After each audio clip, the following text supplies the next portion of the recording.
ഞായറാഴ്ചയൊക്കെ ആയതുകൊണ്ട് ഇന്ന് എഴുന്നേൽക്കാൻ ഭയങ്കര മടിയായിരുന്നു. വിശക്കുന്ന വയറിന് എന്തെങ്കിലും കൊടുക്കണേൽ ബ്രേക്ക്ഫാസ്റ്റ് ഉണ്ടാക്കിയല്ലേ പറ്റൂ.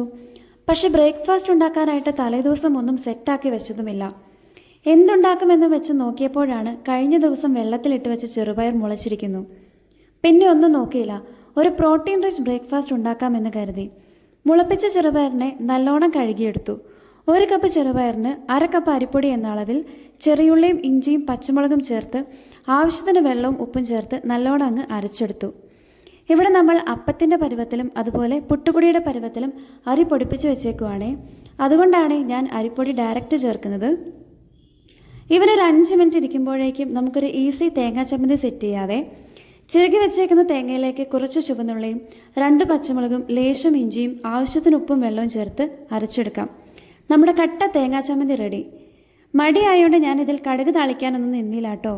ഇനിയിപ്പോൾ നമ്മുടെ ദോശക്കുട്ടന്മാരെ ഓരോന്നായിട്ട് ഉണ്ടാക്കാം. നല്ല ക്രിസ്പി ദോശ, പിന്നെ ഒരു ഡബിൾ ബുൾസൈയും കൂടി അങ്ങ് സെറ്റ് ചെയ്തു. ദോശ നല്ല മുരിഞ്ഞ് വന്നുകൊണ്ട് എല്ലാം കൂടെ കഴിക്കാൻ അടിപൊളിയായിരുന്നു. ചെറുപയർ ദോശ മുളപ്പിക്കാതെ ഉണ്ടാക്കാതെ തലേദിവസം വെള്ളത്തിലിട്ട് വെച്ച് ചെറുപയർ വെച്ചും ദോശ ഉണ്ടാക്കാം കേട്ടോ. ഇതൊന്ന് ട്രൈ ചെയ്ത് നോക്കിയിട്ട് എങ്ങനെയുണ്ടെന്ന് പറയണേ. പിന്നെ നമ്മുടെ വീഡിയോസൊക്കെ ഇഷ്ടമാവുകയാണെങ്കിൽ ലൈക്ക് ചെയ്യാനും കമൻറ്റ് ചെയ്യാനും ഷെയർ ചെയ്യാനും മറക്കല്ലേ. പിന്നെ നമ്മുടെ ചാനൽ കൂടി ഒന്ന് സബ്സ്ക്രൈബ് ചെയ്തേക്കണേ. ടാറ്റാ.